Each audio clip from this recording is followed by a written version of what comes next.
It was pitch black in the studio, the only light a single dim bulb hanging from the ceiling. I could feel the tension in the air.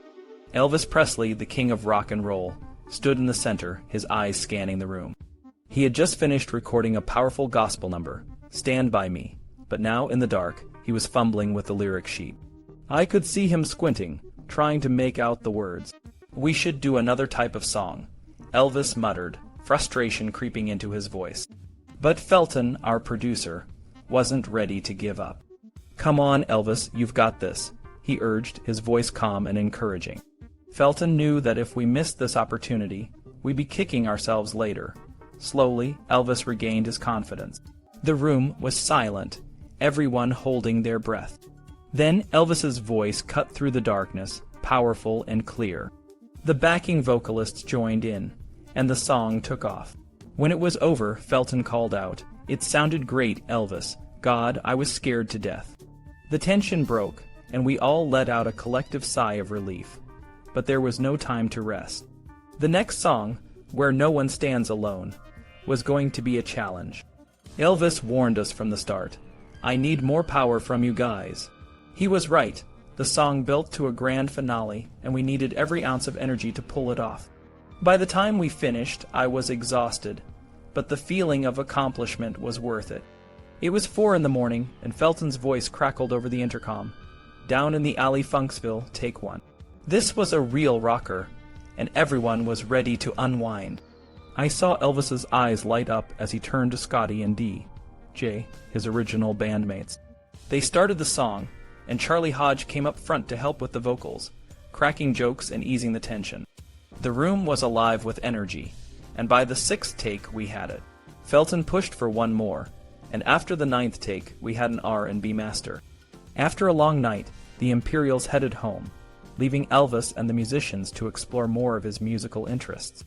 I remember how nervous David Briggs, the young piano player, was when he came in. Elvis sneaked up behind him at the piano, and then gathered everyone for a gospel sing. We all knew the routine, but for David, it was a new experience. He played Love Letters, a song Elvis wanted to do, and despite his nerves, he did an amazing job. The song was all piano, and David's playing was spot on.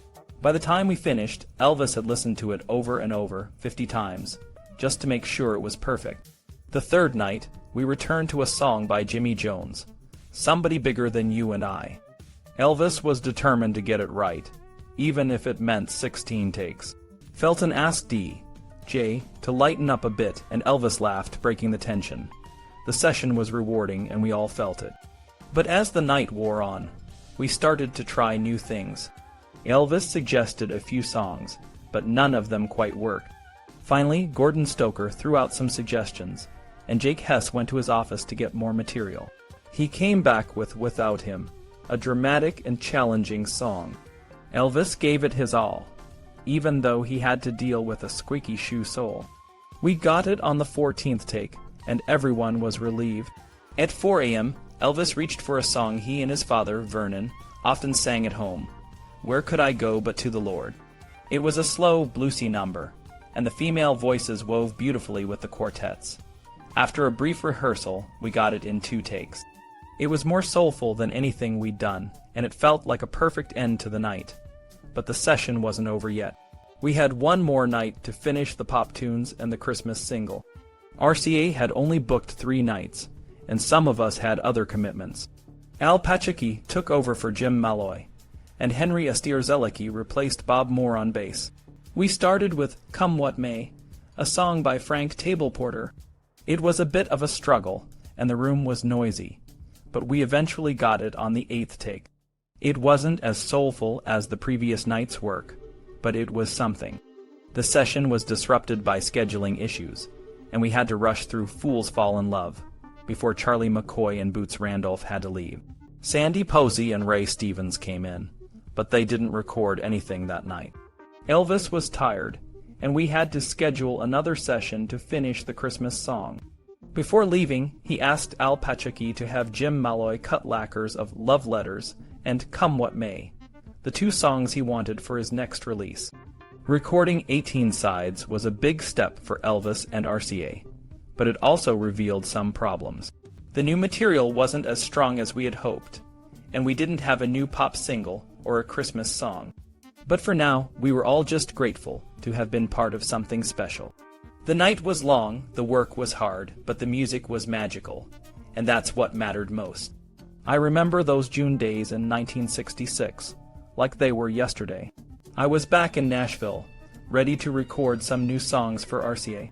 The studio was bustling with activity, but there was one big problem: I wasn't feeling well. I had a cold and my throat was sore. So instead of me, my friends Red West, Charlie Hodge, and Lamar Fike went to the studio to lay down the tracks. Red sang the guide vocals for Indescribably Blue, I'll Remember You, and If Every Day Was Like Christmas. The musicians were top-notch, and the songs sounded great, even without my voice. When I finally felt better, I went back to the studio and added my vocals. The whole process took less time than I expected, and I was really happy with how the songs turned out. I even wrote a thank you note to Felton Jarvis, my producer, to show how much I appreciated everyone's hard work. It felt like a new beginning for me in the studio. I was starting to take more control and really enjoy the process of making music again. After the Nashville sessions, I headed to Hollywood to record the soundtrack for my new movie, Double Trouble. The sessions were a bit of a challenge. I was late to the first night, and the studio environment wasn't ideal. The sound on the recordings was not as good as I wanted, and it was frustrating to work in a large, impersonal soundstage instead of a regular studio. I had to overdub my vocals on some songs, but it was tough to get the right sound. The whole experience was a bit of a letdown, especially compared to the Nashville sessions. Despite the challenges, I did my best. We recorded songs like City by Night, Could I Fall in Love, and Old MacDonald. Old MacDonald was a bit of a joke, but I had to do it for the movie. The sound issues made it hard to mix the recordings properly, and the final results weren't as good as I hoped. I was also a bit disappointed that the timing of the record releases was tied to the movie release dates, which meant my new music had to wait a long time before it hit the stores. In September, I went back to Hollywood to record the soundtrack for another movie, Easy Come, Easy Go. The sessions were at Paramount Studios, and the atmosphere was a bit more relaxed. We recorded songs like Easy Come, Easy Go, I'll Take Love, and Sing You Children. There were a few songs that I never got to record, like Leave My Woman Alone and Saved, but I felt like the sessions were a step in the right direction. The whole year was a mix of ups and downs. I was happy with some of the music I was making, but I was also frustrated by the constraints of the movie's soundtracks. I knew I needed to find a way to balance my artistic ambitions with the demands of the film industry. It was a tough balancing act, but I was determined to keep pushing forward and making the best music I could. I remember the trouble I had with the Easy Come, Easy Go soundtrack. Hal Wallis, the producer, got wind that I had recorded at MGM and decided to demand the same for his movie. He even set up daytime sessions, which I didn't like. The songs kept changing, and by the time we got to the studio, there were only 6 songs left. The R&B numbers were gone, and I only really liked one of the title songs and a pretty hymn called We Call on Him. But the hymn didn't fit the movie, so I had to let it go. The other songs didn't do much for me, and the musicians had trouble with them too. I especially hated She's a Machine, so we ended up recording You Gotta Stop instead, which I liked better after Red West adjusted the lyrics. The Easy Come, Easy Go EP was a big letdown. It didn't even make the charts, and it sold less than 30,000 copies. This was the first time one of my releases had failed so badly. The spin-out, single and album, didn't do much better. It was a tough time, and I felt the weight of it all. Things changed a bit at the start of 1967. The Colonel and I made a new business deal. The Colonel would get a bigger cut of the profits, but he also had to work harder to find new opportunities.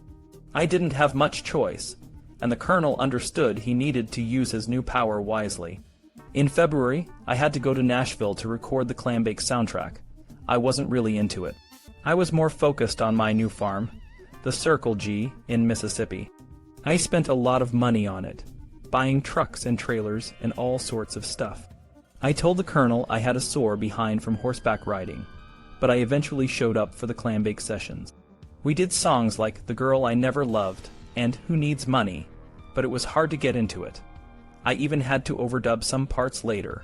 At home, I still loved music. I played my new electric bass and listened to records. I recorded Suppose with Charlie Hodge, but it didn't go anywhere. I was starting to lose interest in making movies, and the Colonel had to deal with my unprofessional behavior. I was gaining weight and getting into trouble with prescription meds. My relationship with Priscilla was also a big deal, and we set a wedding date for May 1st. Colonel had to find ways to keep the money coming in. My record sales weren't great, and the Speedway soundtrack wasn't much better. I recorded Suppose again, but it didn't make the movie. The other songs were forgettable, and I met Nelson Rockefeller during the sessions, which was an interesting distraction. The Speedway movie was just another predictable film. I re-recorded Suppose, but it was cut from the film. The soundtrack had a few songs, but nothing that stood out.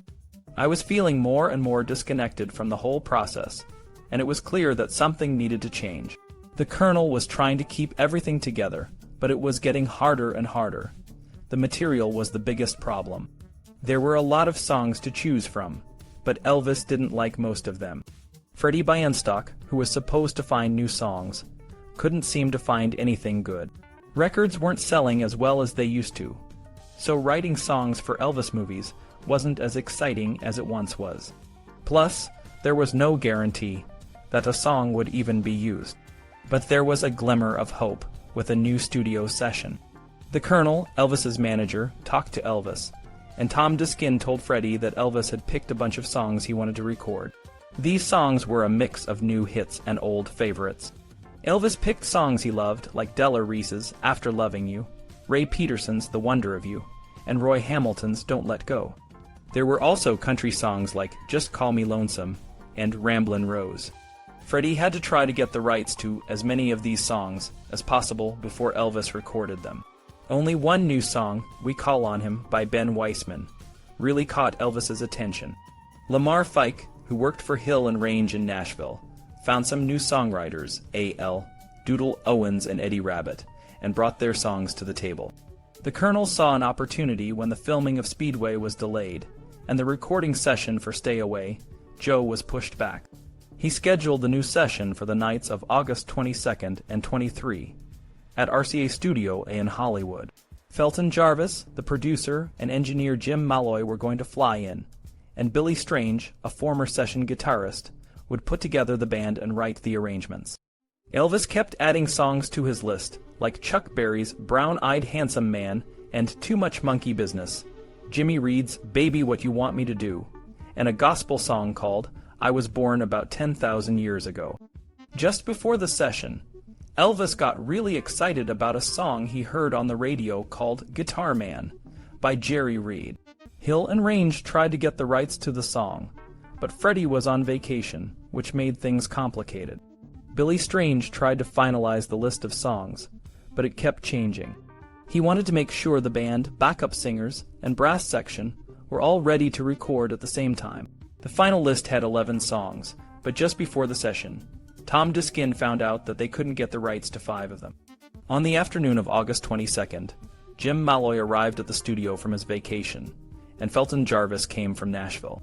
But then Harry Jenkins showed up with some bad news. The sessions were canceled. Richard Davis, one of Elvis's friends, had accidentally hit and killed a Japanese gardener while driving one of Elvis's cars. The Colonel, always trying to protect Elvis from bad publicity, put Elvis on a plane to Vegas right away. This threw a wrench into the recording plans. With Elvis in Vegas, the Colonel was back to his original problem, finding enough songs for the Clambake album. The Double Trouble soundtrack hadn't done well, and the latest single, There's Always Me and Judy, hadn't performed much better. The Colonel realized that Elvis needed strong new material to get back on track. He also needed to think about the religious material for an Easter release and the soundtrack obligations. Elvis went from Vegas to Memphis, and the Colonel decided to reschedule the recording session in Nashville. Felton Jarvis was happy to be back in his home turf and in charge. He had struggled with the Clambake sessions and was determined to make the most of this opportunity. He needed a big hit to follow up the success of the gospel album. The new sessions were set for September 10th and 11th at RCA Studio B in Nashville.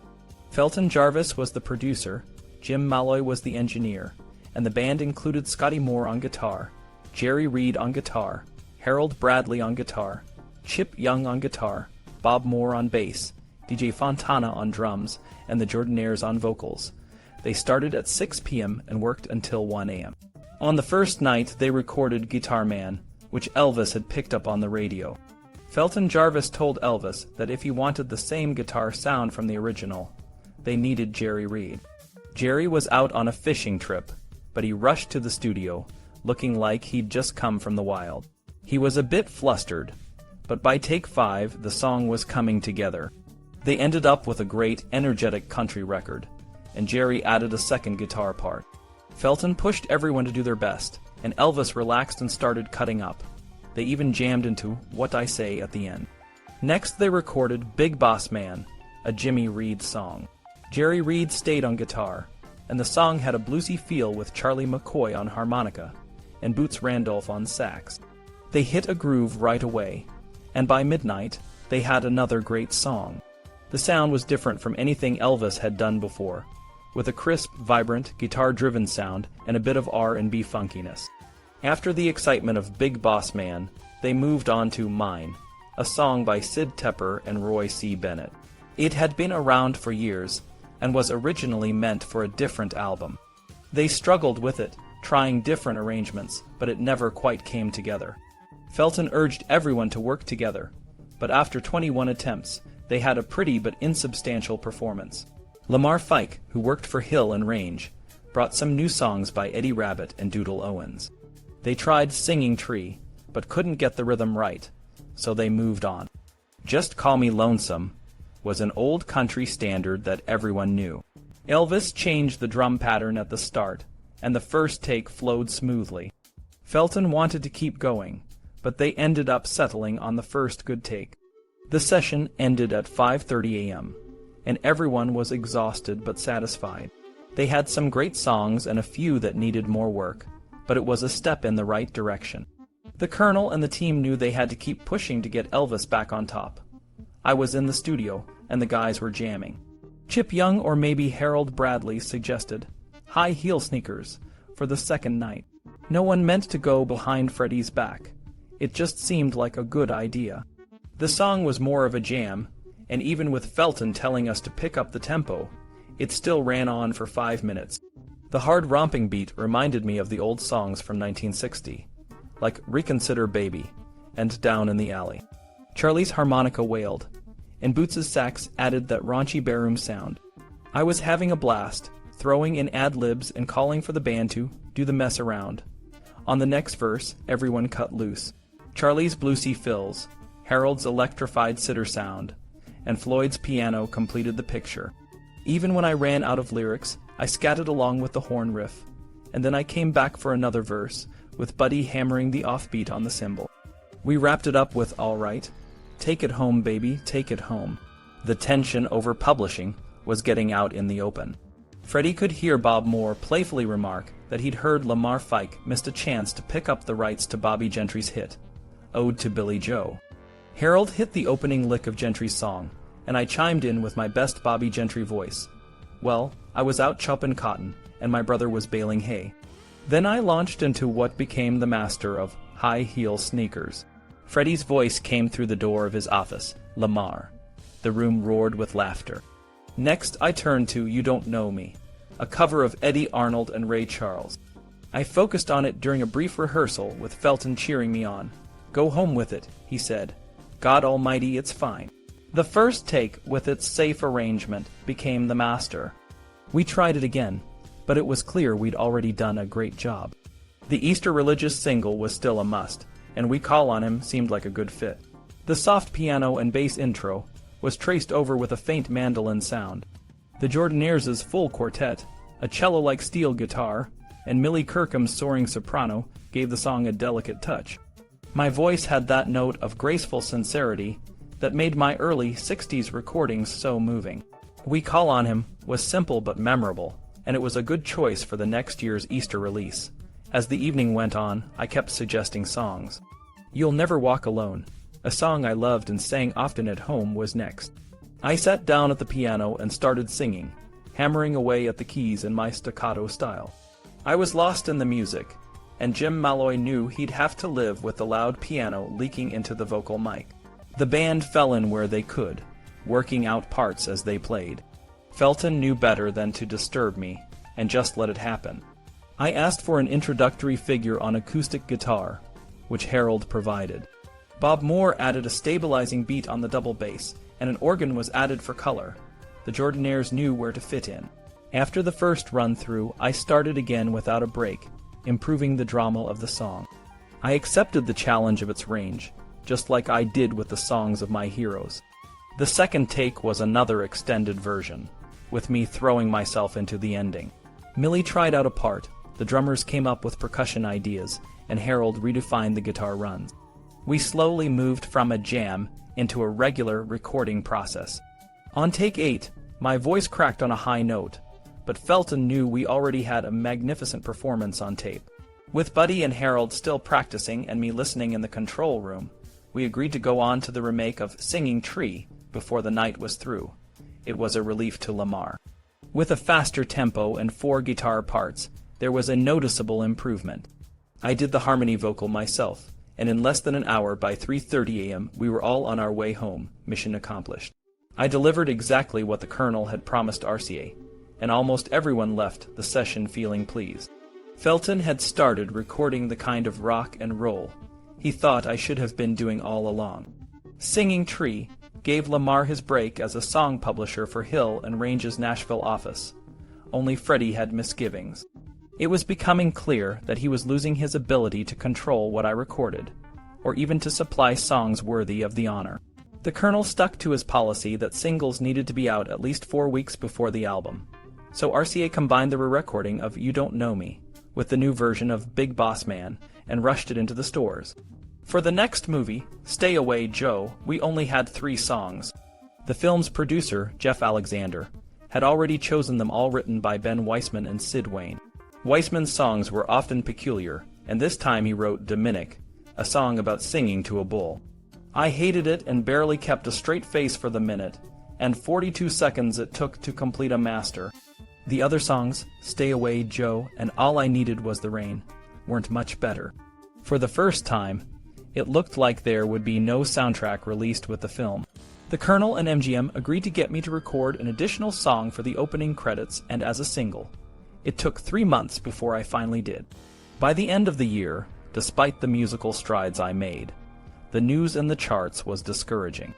The latest single, pairing Big Boss Man and You Don't Know Me, sold a respectable 350,000 units, but split airplay held the two sides down to number 38 and 44, respectively. The Clambake album, with 5 cuts from the September sessions, continued the downward trend. With sales of less than 200,000, it fared even worse than its predecessor, Double Trouble. Something drastic needed to be done, and the new year saw the Colonel and me digging in to take care of business. The Colonel had a plan: television. TV had launched me nationally in 1956, and welcomed me back in 1960 with the Sinatra special.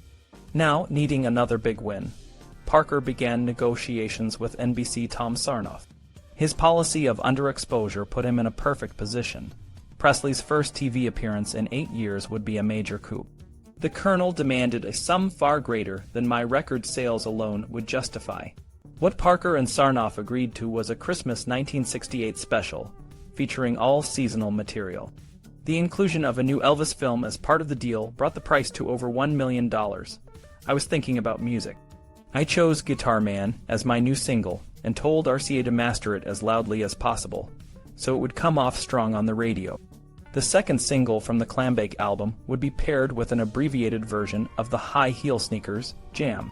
On January 15th, I was scheduled to record material for the Stay Away, Joe single, which had sent Freddie scurrying for more songs. He turned to the Greensleeves melody again, commissioning Tepper and Bennett for new lyrics, Stay Away.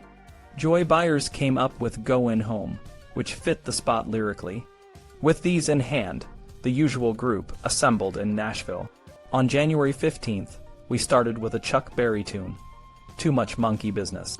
Jerry Reid was there, replacing Grady Martin, and we took it at full speed. Jerry's aggressive, acoustic gut string picking supported by Buddy's snare and Bob's double bass, gave it the same feel as Guitar Man and Big Boss Man, the kind of rocking country blues I always loved. Next, we turned to Goin' Home. It was after midnight, and concentration was slipping. As the tape started, we were feeling loose and high-spirited. Over and over, we failed to get through the first verse without me falling into fits of giggles, which everyone picked up. I just don't know what I can do to improve this, I quipped, except go home. The band kept going, but I was playing around, stringing them along through the intro before breaking into Heartbreak Hotel. Snatches of other songs ran through my head, and I faked them out every time. It took 30 tries to get a decent take, and by then it was 5 a.m. and there was no reason to go on. The next day we tackled Stay Away. From the first take, we had trouble staying on track. When one of the guitarists played some off chords, I jumped in with well-meaning sarcasm. Everybody's entitled to one stupid-ass mistake. We abandoned the slow to medium tempo from the demo in favor of an up-tempo arrangement. Jerry and Chip contributed some fine finger-picking, but I was still distracted, edgy, and throwing out inappropriate lines. Felton finally called it a night, and Jerry added one last guitar part on the spot. I had never been held accountable for the studio time I used, and by now, I was used to wasting it. I lost concentration, excused poor performances with wisecracks, or just broke into uncontrollable laughter. If I didn't get a lot done one night, I usually made up for it the next, but this time it would be different. I was feeling pretty optimistic that night. I had a bunch of songs ready, but we got a late start. By the time it was 2 in the morning, we'd only finished one song. Elvis was getting frustrated and angry. We were desperate for a new single, but I couldn't do much about it. Chip Young asked Jerry Reed to play U.S. Mail, and that helped us get back on track. Elvis started singing The Prisoner's Song, but he was in a playful mood and changed the lyrics, making it impossible for the record to be released. Felton from the control room suggested we do a few more takes and have a party album. We managed to get back on track and gave U.S. Mail a country feel with a strong bass and some cool guitar licks. After 2 nights of work, we only had 4 songs, and it turned out to be the last session with that band in Nashville for a while.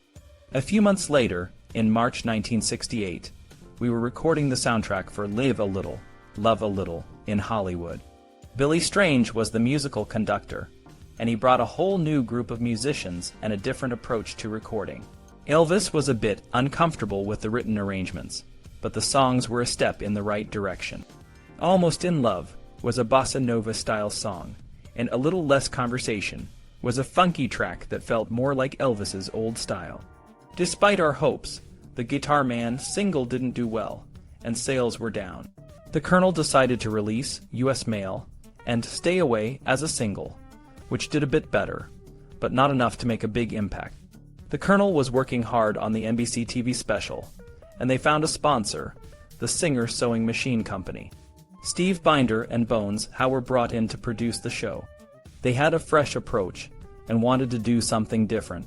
When I met Steve, we hit it off, and he agreed to drop the Christmas theme. We started working on a script that would tell Elvis's story through his music. Bones brought in some of the best session players in LA to create a new sound for Elvis.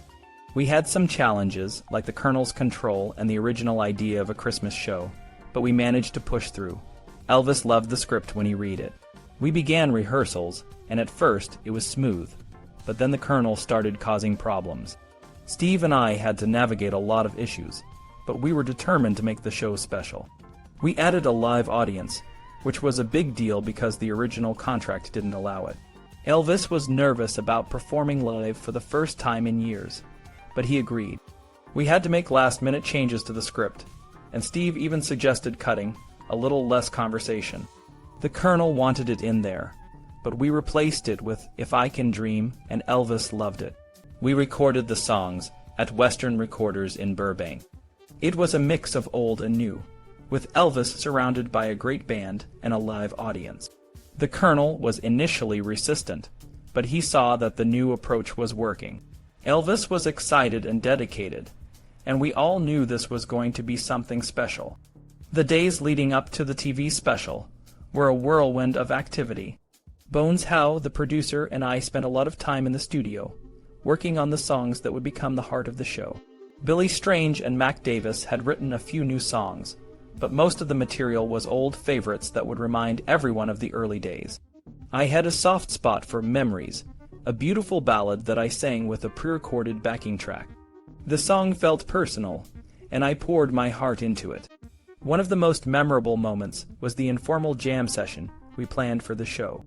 Steve Binder, the show's director, wanted to capture the essence of the old days when Scotty Moore and DJ Fontana, my original bandmates, would jam with me in my dressing room.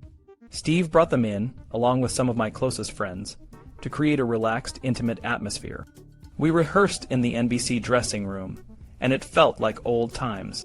We played songs like Baby What You Want Me to Do and Blue Christmas, and the energy was electric. Steve and his team kept reminding me to just be myself, to talk and play like I was hanging out with friends. It was nerve-wracking, but I knew they had my back. The night of the taping, I was a bundle of nerves. I wore a black leather outfit designed by Bill Ballou, and it felt both comfortable and intimidating. Steve kept reassuring me, but I was still worried.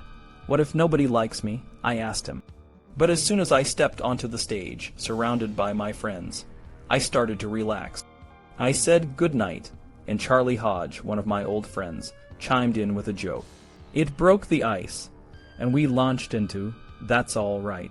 The audience was with us from the start, and I felt like I was back in Memphis, playing for the first time. We messed up Heartbreak Hotel a bit, but I kept going, and we moved on to Love Me and Baby What You Want Me to Do. I took the electric guitar from Scotty and led the band, and it felt like magic. I made jokes, and the audience loved it. During the informal segment, I sat on the edge of the stage and sang Memories to a group of pretty women, just like the Colonel had suggested. It was a moment of pure connection, and I could feel the audience's love. After the first show, we had a break to clean and press my leather suit because I was drenched in sweat. When I came back for the second show, I was more confident. I sang more freely, took more risks, and the energy was even higher. I went wild on Tiger Man and Trying to Get to You, and my voice had a rough, passionate edge that I hadn't felt in years. The next night, June 29th, we had 2 more shows.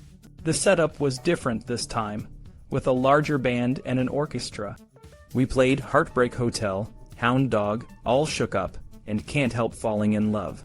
The energy was intense, and the audience was on their feet.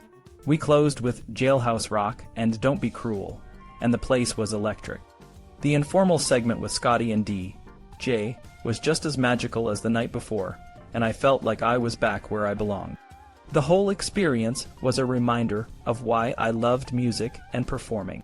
It wasn't just about the songs, it was about connecting with people, about sharing something real and honest. The TV special wasn't just a comeback, it was a homecoming. I remember those days like it was yesterday. After the Elvis TV special in December, everything changed. People were talking about me again, and not just because of the movies. They were talking about the music, the energy, and the return of the king. It felt good to be back, and I knew I had to keep that momentum going.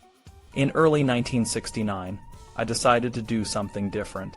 Instead of heading back to Nashville, I chose to record at American Studios in Memphis. It was a bold move, but it felt right.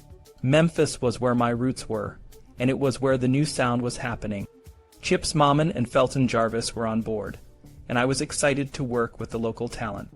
We started recording on January 13th, and it was intense. We worked through the night, and the vibe was electric. I remember playing the guitar and the piano, feeling the music in my bones. The first song we recorded was Long Black Limousine. It was a powerful ballad that set the tone for what was to come. We kept going, recording songs like Wearin' That Loved On Look and You'll Think of Me. The next day we tackled I'm Movin' On and Gentle on My Mind. Gentle on My Mind was a special one. It was a beautiful song, and I knew it would touch people's hearts. We worked late into the night, and sometimes even into the early morning. It was exhausting, but it was also exhilarating. On January 15th, we recorded Don't Cry Daddy. It was a personal song, and I poured my heart into it. The next day we did In the Ghetto. It was a powerful song about poverty and struggle, and it resonated with me on many levels. We also recorded Rubbernickin', which was a bit of a lighter track, but still had that Memphis soul. We kept pushing, working on songs like Hey Jude, From a Jack to a King, and Without Love. Each song was a piece of me, and I wanted to get it right. I even did some vocal overdubs on songs we had already recorded, making sure every note was perfect. One of the highlights was Suspicious Minds. It was a song that Mark James had written, and it had this incredible energy. We recorded it on January 22nd, and it felt like magic. The ending was a bit of a challenge, so we spliced it to make it longer, but it was worth it.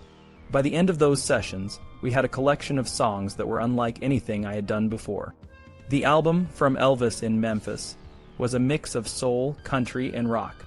It was a reflection of who I was, and where I was at that moment in my life.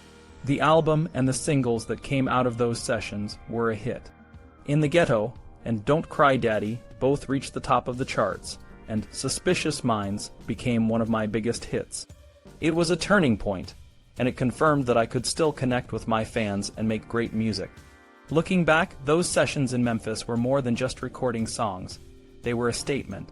A statement that I was back, and I was ready to make music that mattered.